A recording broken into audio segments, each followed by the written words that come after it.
Boa noite a todos. Que a paz do Mestre Jesus esteja em nossos corações e nossas mentes hoje e sempre. Antes de começarmos a nossa reflexão da noite, convido a todos a fazermos uma oração inicial.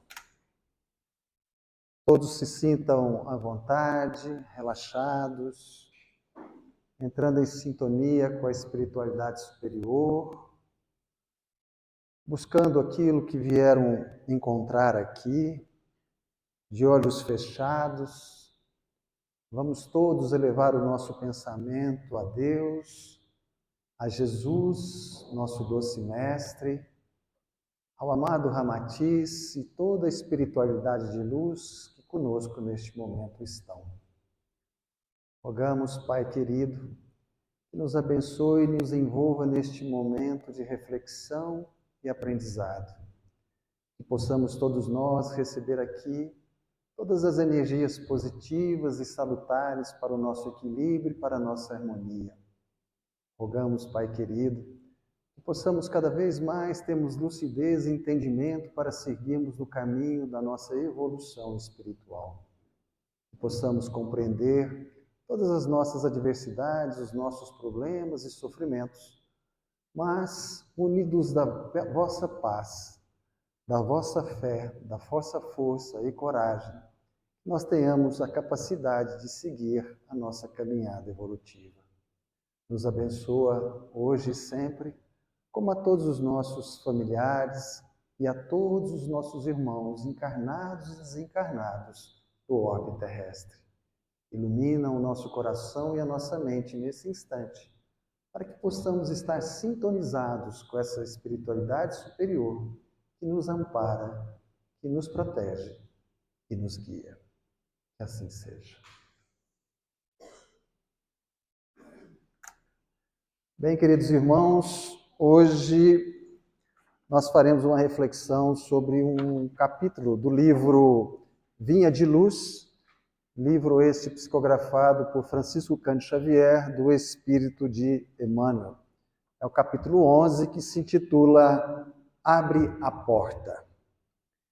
E havendo dito isso, assoprou sobre eles e disse-lhes: recebei o Espírito Santo. Isso está no Evangelho de João, lá no capítulo 20, no versículo 22. Profundamente expressivas as palavras de Jesus aos discípulos, nas primeiras manifestações depois do Calvário.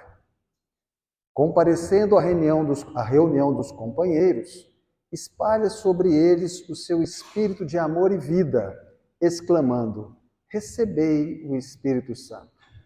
Por que não se ligaram as bênçãos do Senhor automaticamente aos aprendizes? Por que não transmitiu Jesus pura e simplesmente o seu poder divino aos sucessores? Ele que distribuíra dádivas de saúde, bênçãos de paz, recomendava aos discípulos recebessem os divinos dons espirituais? Por que não impor semelhante obrigação? É que o Mestre não violentaria o santuário de cada filho de Deus, nem mesmo por amor. Cada espírito guarda seu próprio tesouro e abrirá suas portas sagradas à comunhão com o Eterno Pai. O Criador oferece a semente, o sol e a chuva, o clima e o campo, a defesa e o adubo, o cuidado dos lavradores e as bênçãos das estações. Mas a semente terá que germinar por si mesma, elevando-se para a luz solar. O homem recebe igualmente o sol da providência e a chuva de dádivas, as facilidades da cooperação e do campo da oportunidade, a defesa do amor e o adubo do sofrimento, o carinho dos mensageiros de Jesus e a bênção das experiências diversas. Todavia, somos constrangidos a romper por nós mesmos os envoltórios inferiores, elevando-nos à luz divina. As inspirações e os desígnios do Mestre permanecem à volta de nossa alma, sugerindo modificações úteis, induzindo-nos à legítima compreensão da vida, iluminando-nos através da consciência superior. Entretanto, está em nós abrir-lhes ou não a porta interna. Cessemos, pois, a guerra de nossas criações inferiores do passado e entreguemo-nos cada dia às realizações novas de Deus, instituídas a nosso favor, perseverando em receber no caminho os dons da renovação constante em Cristo para a vida eterna. Nós percebemos, meus queridos irmãos, que nessa lição existe, evidentemente, um grande apelo de Emmanuel para que nós todos possamos compreender a responsabilidade que cada um tem consigo próprio. Emmanuel nos lembra que o processo evolutivo de cada um é individual, é pessoal, é intransferível. Ele também nos lembra que precisamos compreender os ensinamentos do Mestre Jesus, para que através desses ensinamentos do Mestre nós possamos nos libertar das nossas trevas inferiores. Que nós possamos jogar luz sobre as dificuldades que enfrentamos e que muitas vezes transformamos em profundos sofrimentos, porque não nos permitimos observar as lições de Jesus e nos libertarmos das nossas trevas interiores. E aí, meus queridos irmãos, nós evidentemente vamos fazer essa reflexão sobre a ótica da doutrina espírita e, evidentemente, sobre a ótica da fé raciocinada. Aquela fé que nós utilizamos a nossa inteligência, a nossa cognição, o nosso raciocínio, a nossa percepção, a nossa sensibilidade, mas aliamos isso aos nossos nobres sentimentos, né? À nossa caridade, à nossa bondade, à nossa sensatez, ao nosso amor e assim por diante. Então, vamos começar observando o que Emmanuel mais nos chamou a atenção nessa lição, que foi exatamente quando ele diz, né? Receber o Espírito Santo. Ora, muitas vezes a linguagem do Evangelho ou as palavras de Jesus não são bem compreendidas por nós. E aí chega o Espiritismo e, através da fé raciocinada, consegue nos auxiliar nesse aspecto de compreendermos, através da fé raciocinada, de uma forma lógica, realmente o que Jesus quis nos ensinar.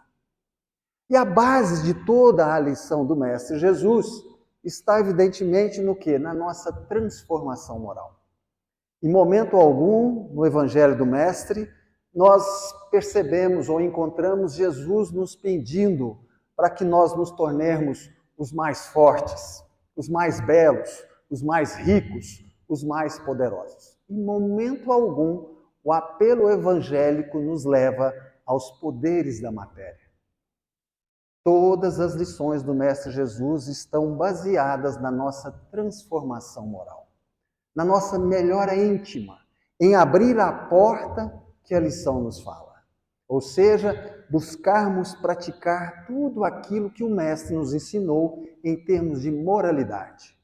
Perdão, bondade, fraternidade, paciência, resignação, disciplina e assim por diante. Então, quando a gente olha para a nossa vida, nós precisamos compreender que para que a gente possa abrir essa porta tão que a gente pede tanto nas nossas orações, né? Essa porta tão esperada, tão solicitada na nossa vida, nós precisamos começar a olhar para a vida como um todo e observarmos aquilo que é o mais importante na nossa vida. Pensa aí com você. O que você acha que é a coisa mais importante na sua vida? Às vezes, alguém vai falar, a família.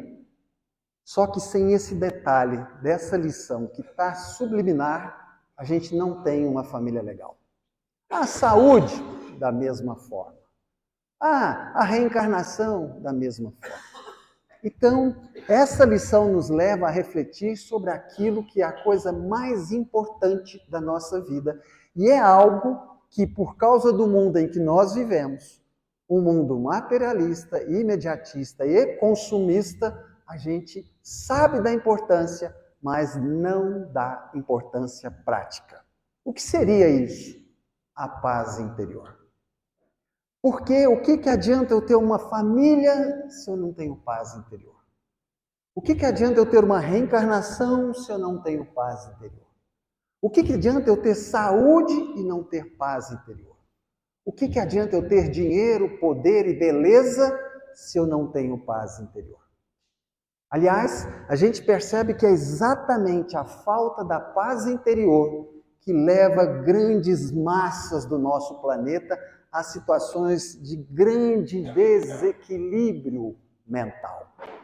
Hoje, a saúde mental já é algo que está sempre falado, comentado e perseguido.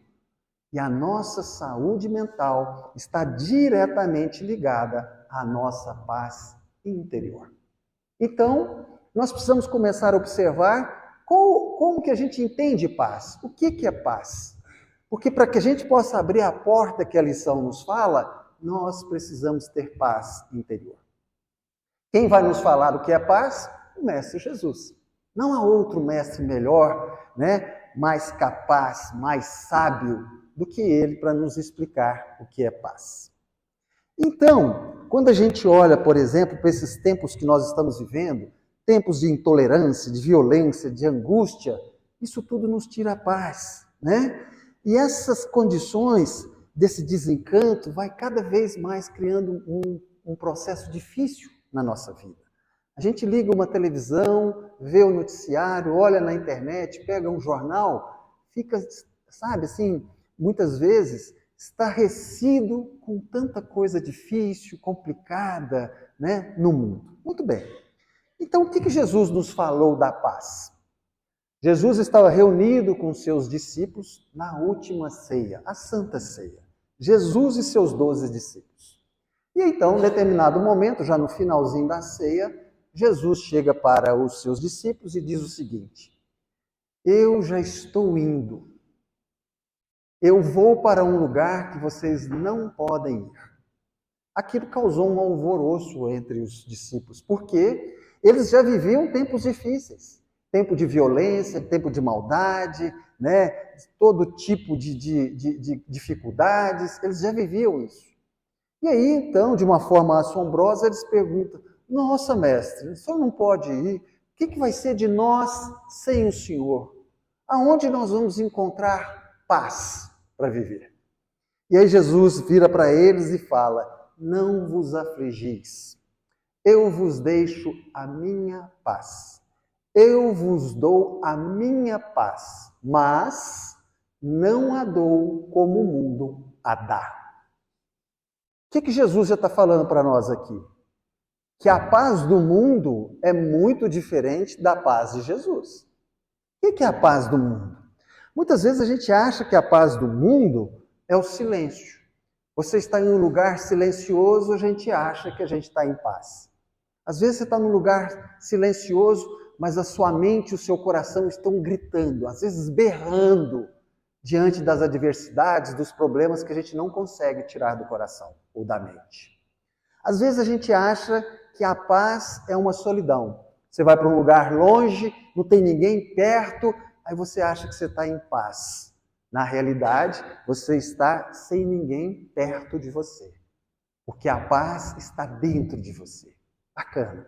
Às vezes a gente acha que a paz, que é essa paz do mundo, é a paz do armistício, que é aquela paz o seguinte: eu não te agrito e você não me agride, e nós dois ficamos em paz. Para Jesus isso não é paz. É como se fosse dois cachorros, um rosnando para o outro, mas nenhum ataca o outro. Para Jesus isso não é paz. Às vezes a gente acha que a paz é a inércia. Eu não faço nada, vou ficar quietinho no meu canto e eu estou em paz. Para Jesus também não é. Às vezes a gente acha que a paz é a indiferença. Não, o indivíduo lá criou os problemas para a vida dele, ele que procurou o sofrimento, então agora ele que aguente esse sofrimento. Para Jesus, isso também não é paz. Então, qual que é a paz de Jesus? A paz de Jesus é a nossa consciência tranquila que nós estamos buscando da melhor forma possível a nossa transformação moral. A paz de Jesus é aquela que nos mostra quem nós realmente somos. Quando nós temos consciência das nossas mazelas morais. Quando nós temos a capacidade de olhar para nós, nos reconhecer e desta forma irmos buscar cada vez mais a nossa qualificação moral. A paz de Jesus é aquilo que Jesus entende como caridade, perdão das ofensas, indulgência e benevolência. Aí a gente pensa assim, nossa, como que é difícil essa paz de Jesus. A paz do mundo é mais fácil, mas ela é uma paz falsa. Então, como é complicado a gente tentar ter paz com a paz de Jesus. E mais complicado ainda é quando a gente está passando por situações de grande sofrimento. Quando a gente se sente injustiçados. Quando a gente se sente vítimas de alguma situação. Aí que é difícil a gente viver a paz de Jesus. E aí, como é que a gente faz para entender isso? Qual que é a solução? Entender, né, a justiça de Deus, de tudo aquilo que acontece conosco, a justiça divina, e entender os nossos sofrimentos. Da onde que vem os nossos sofrimentos? Porque viver a paz de Jesus com os sofrimentos que nós vivemos é uma coisa quase que impossível. Então vamos buscar entender os nossos sofrimentos. De novo, nós vamos lá em Jesus para ele explicar para nós. Aliás, Jesus não explicou, ele desenhou para nós, para a gente entender o que a gente vive. Em determinado momento, Jesus, no famoso Sermão da Montanha, é questionado por um dos seus discípulos, que vivia muito sofrimento, muita dificuldade, que pediu a Jesus que ensinasse uma oração. E que através dessa oração pudesse pedir a Deus todo o amparo, tudo aquilo que é necessário para ele ter paz. E aí Jesus então vai e ensina a oração do Pai Nosso. Todos nós conhecemos a oração do Pai Nosso. E em determinado momento, Jesus fala o seguinte: não nos deixeis cair em tentação, mas livra-nos do mal. Não é isso? Vou repetir. Não nos deixeis cair em tentação, mas livra-nos do mal. Interessante. Jesus usa aí o quê? Uma conjunção adversativa, mas. Mas, entretanto, porém, ou seja, é algo diferente. Então, tentação não é a mesma coisa de mal. Como muitas vezes a tradução é errada, a gente já viu falar assim, não nos deixe praticar o mal. A gente pratica a tentação. O mal é uma consequência das tentações. Então vamos tentar entender o que é tentação, o que é mal, segundo o entendimento de Jesus. Ora, não nos deixeis cair em tentação. A gente só pode cair para baixo. Eu sei que é um pleonasmo, mas não tem como eu cair para cima. Então, se a tentação é uma queda moral. Portanto, todas as tentações que nós vivemos estão ligadas às nossas mazelas morais. Ao nosso orgulho, à nossa vaidade, ao nosso egoísmo, à nossa prepotência, à nossa violência, à nossa maldade, à nossa maledicência e assim por diante. E aí, a gente precisa entender que toda tentação, ela tem um componente muito forte do desejo. Quando a gente se permite cair em tentação, a gente quase que tem prazer. Vamos pensar aqui. Vamos imaginar uma pessoa que é fofoqueira. Aí ela vem vindo, encontra com uma amiga. A hora que ela vê a amiga, que também é fofoqueira, ela já tem quase um prazer maior, assim, fala, nossa, agora eu vou contar o que eu sei e ela vai me contar o que eu tenho. Ali tem um prazer, um desejo. E esse é o problema da tentação. Porque muitas vezes a gente tem um prazer, né? A gente tem um desejo tremendo de cair na tentação, porque é gostoso. Certa vez perguntaram para o Chico Xavier como é que ele definia tentação. E o Chico falou o seguinte: tentação é um cachorro bem grande, correndo atrás da gente e a gente doidinho para ele nos alcançar. Percebe? Então, o grande problema da tentação é exatamente nós nos comprazermos com ela. E aí pode ser uma bebida, pode ser uma droga, pode ser um sexo desvairado, pode ser uma maledicência, pode ser uma violência. Gosta de ser violento, gosta de submeter as pessoas a sofrimentos. Essa é a tentação. E o mal? O que é o mal que Jesus nos fala? Não nos deixeis cair em tentação, mas livra-nos do mal. O que é esse mal? A nossa perda da paz interior. Porque todas as vezes que eu me permitir as minhas tentações realmente atuando nas minhas decisões, eu vou perder a minha paz. Percebe? Então, meus queridos irmãos, nós precisamos entender que essa capacidade da gente observar como que nós precisamos construir a nossa paz interior, que é aquela que abre a porta na lição, ela está diretamente ligada ao nosso autoconhecimento. Porque eu preciso me conhecer para que eu possa me observar com relação às minhas práticas das minhas mazelas morais. Ora, eu preciso me reconhecer orgulhoso, aceitar que sou orgulhoso, porque a partir do momento que eu me aceito orgulhoso, eu começo a trabalhar o meu orgulho e vou melhorando. Eu preciso me ver egoísta, porque a partir do momento que eu me vejo egoísta, eu começo a trabalhar o egoísmo dentro de mim. É interessante porque isso tem um traço terapêutico, né? A gente trabalha com psicanálise, é muito interessante. De repente chega um indivíduo lá que é alcoólatra. Eu precisava que me ajuda, porque está difícil e tudo mais e tal. O alcoolismo é uma doença. A gente precisa entender isso. O alcoólatra adoece e a família adoece junto. Muito bem. Qual é o ponto inicial da cura de um alcoólatra? Ele se reconhecer alcoólatra. Às vezes o indivíduo é alcoólatra, ele chega para você e fala assim: não, eu não sou alcoólatra, eu paro a hora que eu quiser. Então, ele precisa se observar, se reconhecer para que ele possa se transformar. É a mesma coisa com todos nós. Nós precisamos nos conhecer para que nós possamos, dessa forma, trabalhar todo esse processo da nossa qualificação moral, da nossa transformação moral, que é exatamente a questão das nossas melhorias. Aí a gente pensa assim: nossa, mas que trem complicado. Então, eu sou o responsável pelos meus sofrimentos? Aí nós vamos de novo lá no Evangelho segundo o Espiritismo, que nos explica o seguinte, lá no capítulo 27, que se intitula Pedi e obtereis, no item 21. Lá fala o seguinte: o homem sofre sempre as consequências de suas faltas, e não há uma só infração às leis de Deus que não acarrete a sua punição.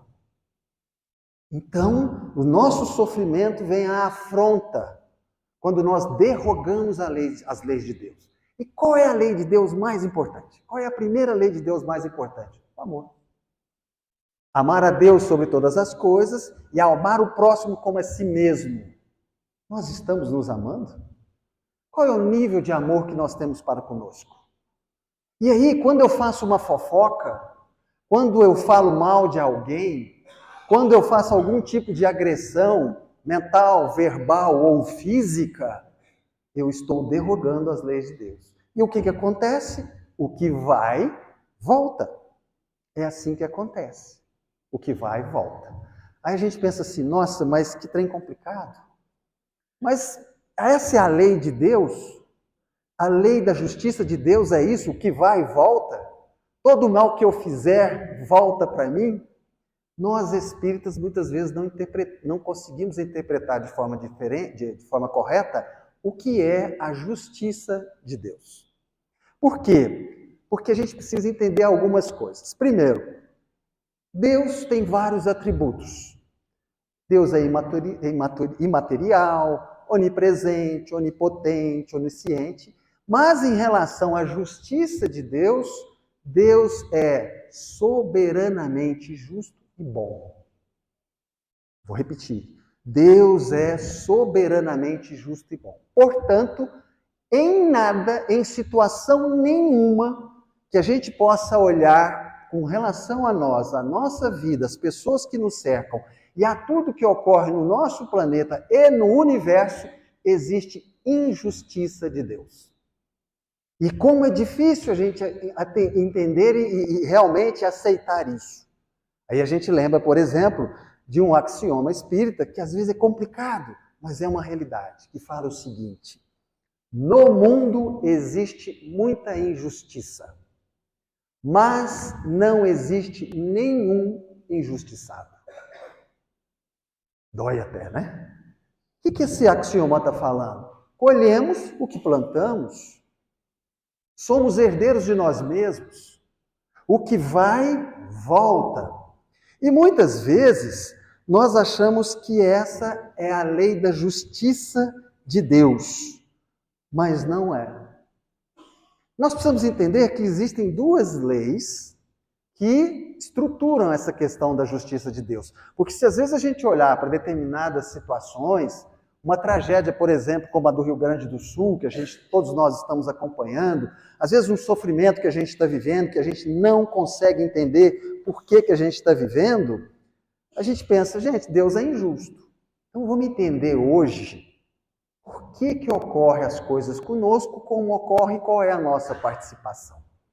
Porque quando a gente joga luz sobre a nossa ignorância, a gente fala, agora eu entendi. Legal, então vamos lá. Aí a gente fala assim, existe a lei da ação e reação. O que você faz para o outro, volta para você.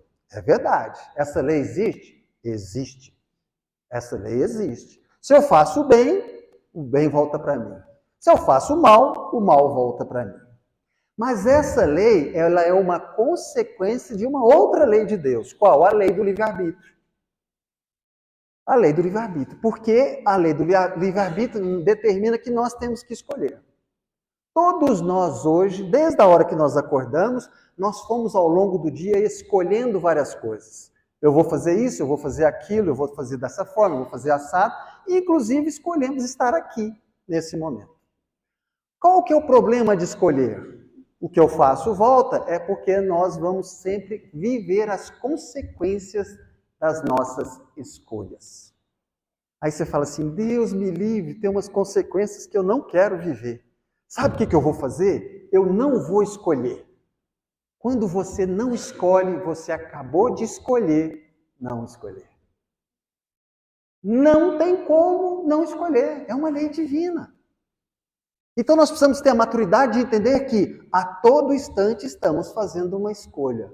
Se não tem como não escolher, deixar de escolher, então qual é o caminho? Saber escolher. Porque a sua escolha vai trazer consequências. Nessa encarnação ou nas próximas. Porque o que estamos vivendo hoje são consequências das escolhas passadas. Percebem? Mas a lei da ação e reação não é a lei da justiça divina. E a gente entende isso porque há uma passagem de Jesus que é muito mal interpretada. Jesus, para ser preso, o soldado vai prender Jesus, Simão Pedro tira a espada e corta a orelha do soldado.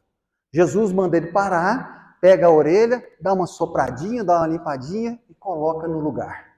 E vira para Simão Pedro e fala, embainha a tua espada, porque quem com ferro fere, com ferro será ferido. Jesus estava falando da lei de justiça divina? Não. Jesus estava falando da consequência da escolha, da ação e reação, porque tinha mais 11 discípulos lá e nenhum outro tirou a espada, só Simão Pedro. Então Jesus estava explicando a ação e reação, mas não estava falando da lei da justiça divina. Legal, entendi. Entendi que eu tenho que escolher e que o que eu escolher eu vou viver consequência. É isso? É isso. Ação e reação. Legal. Mas e a lei da justiça divina? Qual é? A lei de causa e efeito. Por que essa é a lei da justiça divina, porque é uma lei misericordiosa. O que essa lei fala para nós?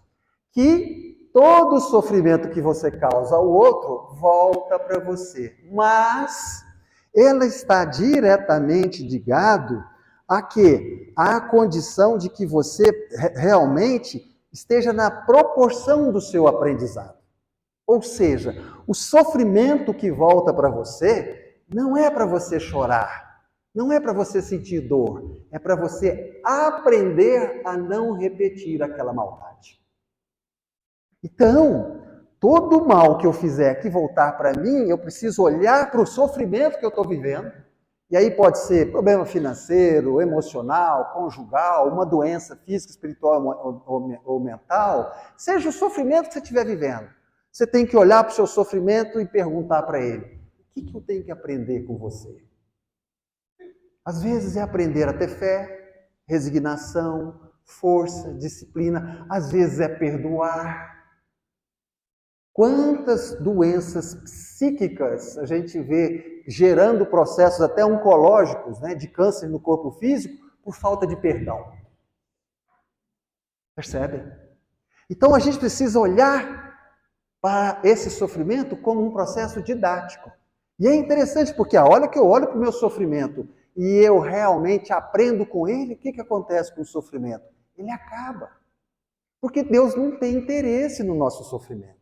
Deus não tem interesse na nossa dor. Deus não tem interesse nas nossas lágrimas. Deus tem interesse em quê? Em nós. Que possamos nos transformar moralmente e caminharmos para nos transformarmos em seres angelicais. Então, o sofrimento não precisa ser necessariamente a ferramenta de evolução espiritual. Podemos aprender pelo amor. Não precisamos aprender pela dor. Percebe, meus irmãos? E aí o que nós vamos percebendo? Nós vamos percebendo que muitas vezes parece que o sofrimento não passa nunca. Não é possível. Por que esse sofrimento não passa? O que acontece que isso não acontece, que não passa? Aí a gente percebe que não passa por causa da nossa rebeldia, teimosia e indisciplina. Percebe? Quantas vezes nós estamos vivendo situações difíceis e a gente insiste em manter aquela situação? Quantas vezes a gente olha para o indivíduo que nos agrediu, que nos fez mal, que nos humilhou, ultrajou, e a gente vê que precisa perdoar, a gente fala, não vou perdoar porque ele não merece. Evoluir dói.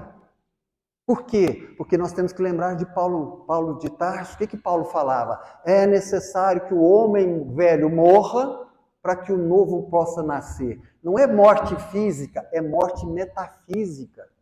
É matarmos dentro de nós os hábitos, né, corriqueiros da maldade, do ódio, da mágoa, do rancor, da violência, da vingança.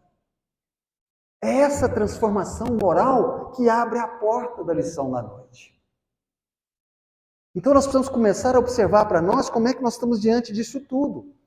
E aí a gente pensa assim, então Deus, sendo justo e bom, nos dá a oportunidade de, evidentemente, fazermos o resgate de acordo com a nossa capacidade de superação. É verdade. E aí a gente comete os erros. Eu vou ter que fazer o resgate disso, porque o que vai volta, eu vou ter que fazer o resgate disso. Aí eu tenho o quê? Dependendo do erro que eu cometi, eu posso fazer o resgate numa encarnação, na atual, ou posso fazer na próxima, mas se eu fiz um erro muito grande, eu vou ter, às vezes, que dividir essa dívida em suaves prestações reencarnatórias. Porque, meus queridos, não tenham dúvida, em uma encarnação a gente pode fazer tanta bobagem, mas tanta bobagem com a maldade, com o descaso, né? Com a indiferença do sofrimento do outro, que a gente vai levar muito tempo para recuperar. Então a gente vê hoje que, sabe, o patamar de egoísmo, o patamar de orgulho, o patamar de vaidade, o indivíduo não está nem aí com o outro. Eu quero me dar bem, eu quero ficar na boa. Se o outro vai sofrer, se vai desestruturar uma família, se vai criar um problema imenso, que se dane. Percebe? E aí, existe então, de novo, duas formas de fazer esse resgate. De forma individual, cada um de nós fazendo a colheita própria, mas também existe o que a gente chama de coletividade, ou karma coletivo, que é o que a gente está vendo no Rio Grande do Sul. Né? O que a gente viu, por exemplo, no tsunami. Qual que é a diferença? O aprendizado individual ele é mais lento. O aprendizado coletivo é rápido. Ali veio para uma coletividade, chegou um karma coletivo, é rápido. Vamos olhar para os nossos irmãos do Rio Grande do Sul. Eles estão tendo que aprender muito rápido a ter fé, resignação, disciplina, determinação, força, coragem. Mas será que a lição é só para eles? Será que a lição é só para os gaúchos? É claro que não. É para todos nós brasileiros. Porque mesmo os distantes e não vivendo a rotina daquela tragédia, nós também temos que aprender a quê? A sermos solidários, fraternos, né? Então vamos passar um Pix, vamos mandar roupas, né? Um calçado, vou fazer uma compra no supermercado. Ih, Luiz, mas tem um problema, qual? Eu não tenho dinheiro, não tenho condições de fazer isso. Mas você pode fazer uma oração.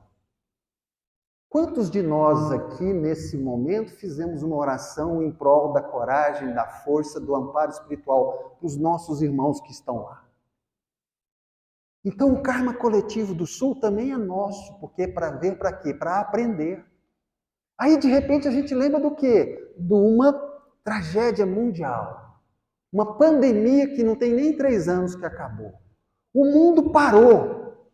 Foi uma coisa assustadora.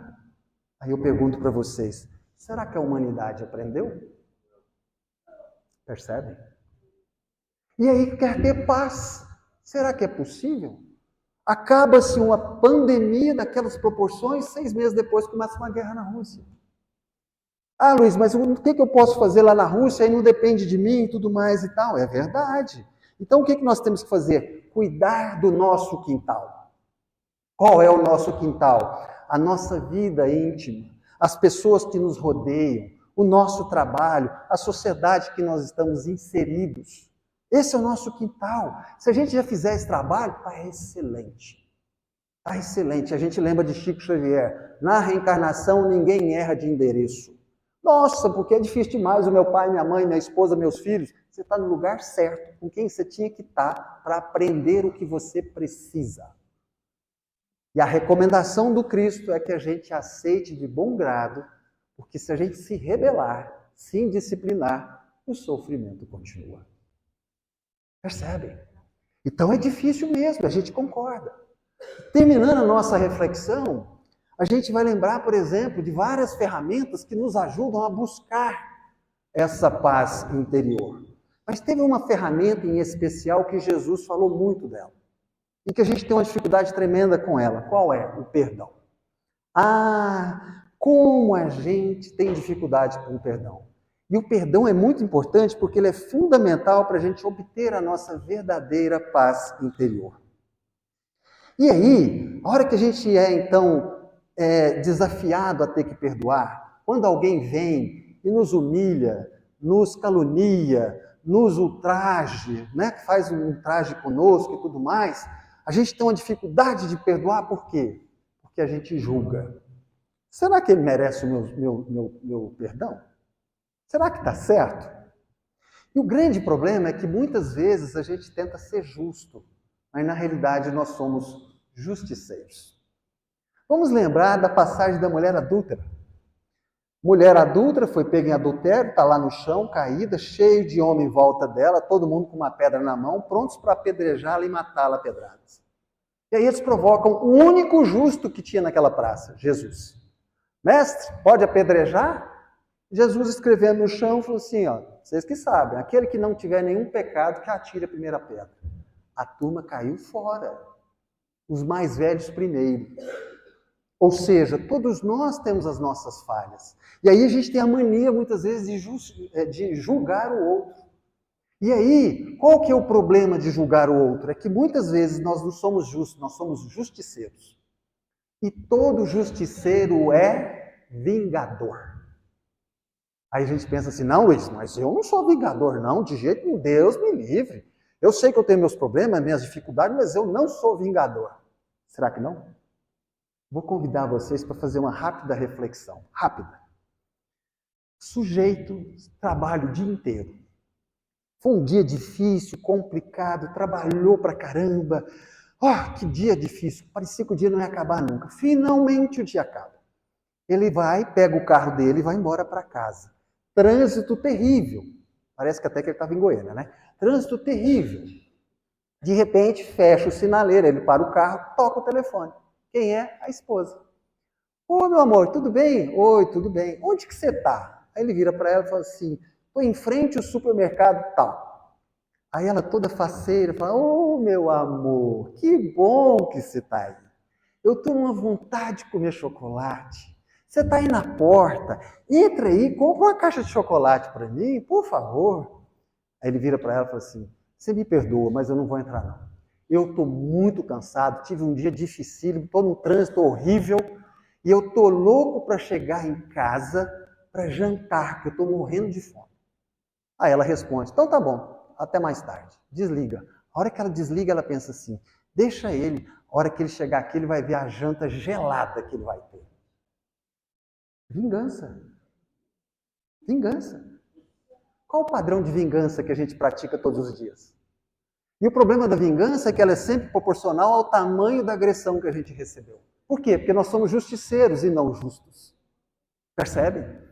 Ah, falou isso de mim, então vou falar mal dela. Vingança. Ah, fez isso, vou bloquear. E assim por diante. Percebe? Então nós temos que estar de olho nas situações nas quais a gente atua para que a gente não perca a nossa paz em função de nós mesmos. Porque o problema não é o que o outro faz com você. O problema é o que você faz com aquilo que o outro fez com você. E o erro do outro não justifica o seu. Isso é transformação moral, isso é evolução espiritual, isso é nós temos condições de angariar a nossa paz íntima. E ninguém pode fazer isso por nós. Como nós não podemos fazer isso por ninguém, é pessoal, é intransferível. Entende, meus irmãos? Então a doutrina espírita joga luz sobre essa questão, para que nós possamos sim alcançar o que a gente tanto pede, tranquilidade, paz, equilíbrio, harmonia, saúde. Mas quem constrói isso somos nós mesmos. Então, meus queridos irmãos, juiz mesmo é só Deus, através de sua sabedoria infinita. Só Ele sabe todos os porquês dessas situações de tragédia que acontecem no mundo. Ele e nós, quando estivermos desencarnados, vamos lembrar as razões pelas quais estamos sofrendo hoje. E além disso, nós precisamos o quê? Aprender, perdoar, resignar, disciplinar, olharmos para nós e falar, o que eu tenho que melhorar no que eu faço todos os dias? Certa vez, para finalizar a nossa reflexão, chegaram para nosso querido Paulo de Tarso, apóstolo Paulo, e Paulo tinha sido, como Saulo, perseguidor de Cristo, né? Perseguiu vários cristãos, matou vários, inclusive Estevão, e certa vez ele foi questionado. Como é que ele podia achar que ele podia alcançar o que ele pregava com as palavras do cristianismo, de Jesus, sendo que ele já tinha sido? E aí ele responde assim, graças a Deus eu já sou o que eu sou. Porque se eu não fosse o que eu sou hoje, eu não compreenderia para onde eu vou poder ir. Ou seja, cada um de nós já detém aquilo que necessita para poder fazer a sua transformação moral.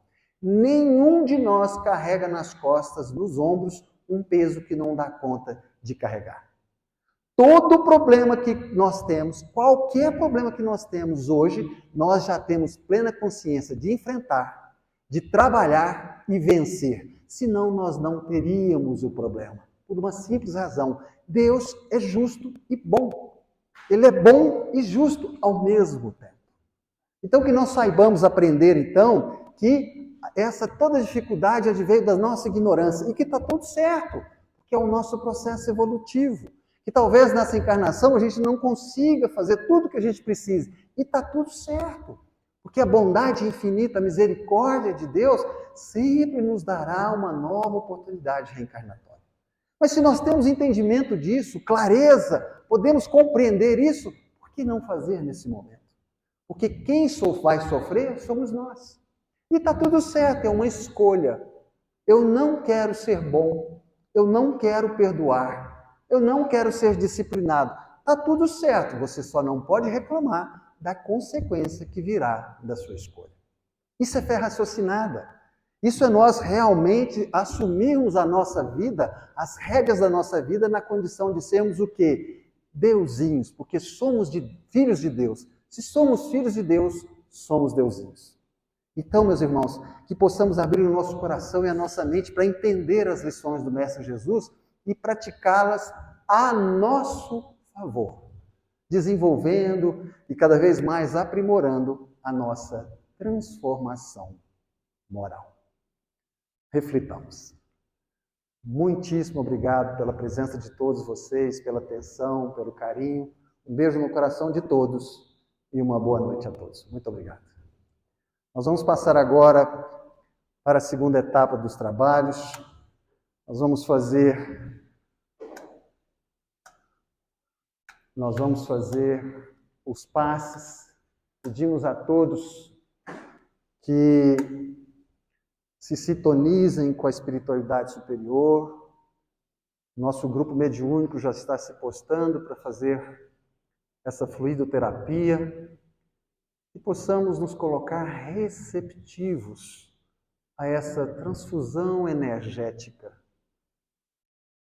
elevando o nosso pensamento à imagem do Mestre Jesus, trazendo a sua paz para dentro de nós, trazendo a nossa capacidade de avançarmos, de subirmos cada vez mais na nossa sensibilidade, na nossa percepção, abrindo os nossos canais energéticos para que toda essa fluidoterapia possa atuar no nosso corpo físico, trazendo o nosso equilíbrio físico, espiritual e mental. E possamos permitir a circulação de todas essas energias, que elas possam ser responsáveis pela nossa necessária transformação. Que possamos permitir que todas as energias deletérias, energias de culpa, de raiva, de ódio, de mágoa, de ressentimento, de incerteza, de dúvidas, possam ser retiradas de nós e serem instaladas no nosso coração e na nossa mente energias de profunda paz, de profundo equilíbrio, de profunda tranquilidade, ampliando a nossa sensibilidade para sentir a presença do nosso anjo da guarda, de toda a espiritualidade de luz que neste momento está aqui conosco, nos trazendo tudo aquilo que tanto necessitamos. Possamos abrir o nosso coração e a nossa mente numa ligação íntima, verdadeira, concreta com toda a espiritualidade de luz, nos proporcionando tudo aquilo que aqui viemos buscar. Que tenhamos a capacidade de nos permitir receber toda essa energia balsâmica. Traz tanto equilíbrio, tanta paz, irá nos trazer cada vez mais a capacidade de buscarmos com sensibilidade, com bom senso, com equilíbrio, a nossa paz interior. Continuemos com a nossa mente ligada à imagem de Jesus, cada vez mais relaxados, permitindo que todas essas energias possam ser transmutadas. Aproveitando este momento de tanta paz, de tanta harmonia, de tanto equilíbrio, mais uma vez vamos elevar o nosso pensamento ao alto e rogar a Deus, a Jesus, a Ramatiz, a toda a espiritualidade superior que aqui estão conosco. Deus Todo-Poderoso, neste momento em que tanto recebemos, nosso coração pula de alegria e gratidão por toda a luz que aqui recebemos, pelos seus ensinamentos, pela capacidade de renovação e recomeço, pela certeza da alegria, do otimismo, da esperança em nossos corações, por novos caminhos que nos aguardam assim que sairmos daqui. Gratidão, Mestre amado, por tudo quanto recebemos, pela nossa encarnação, pela nossa família, pelos nossos alimentos, pelo nosso trabalho, pelas nossas até mesmo dificuldades e problemas, pois sabemos serem eles ferramentas divinas para a nossa evolução. Que assim seja. Boa noite a todos. Vão com Deus. Muito obrigado.